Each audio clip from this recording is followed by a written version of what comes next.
We're currently on the edge of the North York Moors, just outside of the market town of Stokesley, through which flows the River Leven.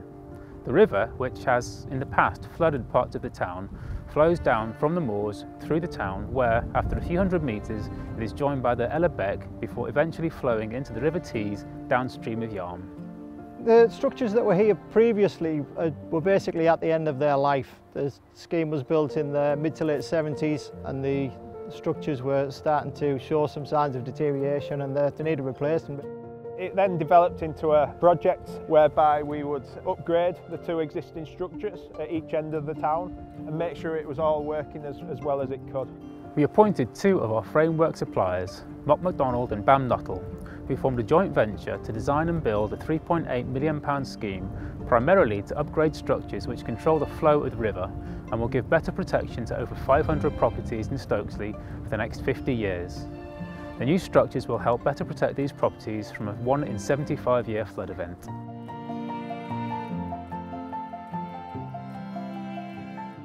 So what we've done here at Stokesley Upstream is we've relocated and rebuilt the upstream structure with two main aims in mind. The first one being to improve maintenance for the Environment Agency by introducing automated pen stocks and remote controls so they don't have to be on site to operate the flood alleviations. Previously you were looking at potentially 2 hours for operatives to get to site. Now they can do it remotely from head office, much more efficiently, much better control and improved response to any incident. The second one is to improve biodiversity through the River Leven. We've relocated the structure to improve fish passage, reduce sediment dropout, improving the flows through into the town and biodiversity within the town centre itself. The biggest challenge we had at the upstream structure, which is behind me there, was we had to, at all times, make sure we could protect Stokesley from flooding. We had to be able to manage the River Leven. So this meant our temporary work solution had to be the same as the new permanent work solution. And we managed this through the floors. We installed some big pumps and pumped the water around it. But at all times we kept the River Leven flowing. The scheme also enables a greater amount of water to flow through the upstream structure during normal conditions, which will mean a significant improvement to the health of the river as it flows through Stokesley. To protect Stokesley during high flows, water has to be diverted away from the town via what is called a flood diversion channel, after which it eventually flows into the Alleviation before joining the River Leven again further downstream. As part of the works, to upgrade the flood control structures, the diversion channel needed to be altered. The previous scheme, the diversion channel was operating too often.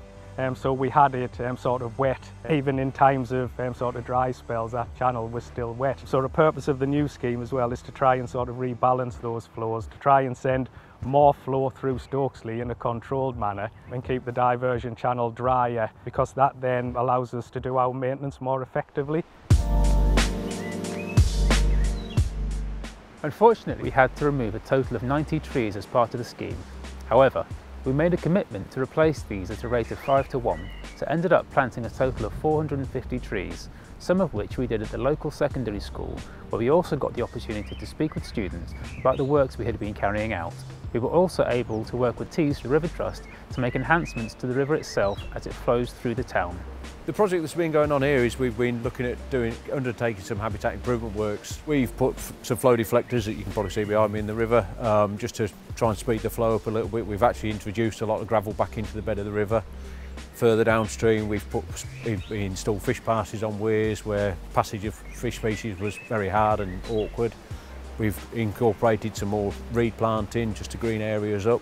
And we've had a lot of public interaction as well, which is probably the most important thing of the whole project. We've had a lot of volunteers involved, which has been fantastic from the local community. We probably couldn't have done it without them. We've been shifting a fair few tonnes of gravel as well, so it's been some hard work for the summer, but it's looking to have paid off. The Chinese restaurant down the way was bringing out noodles and Coke. A coffee shop over the road was bringing out coffees for all the volunteers. So it's, it was great. It was a good thing to do.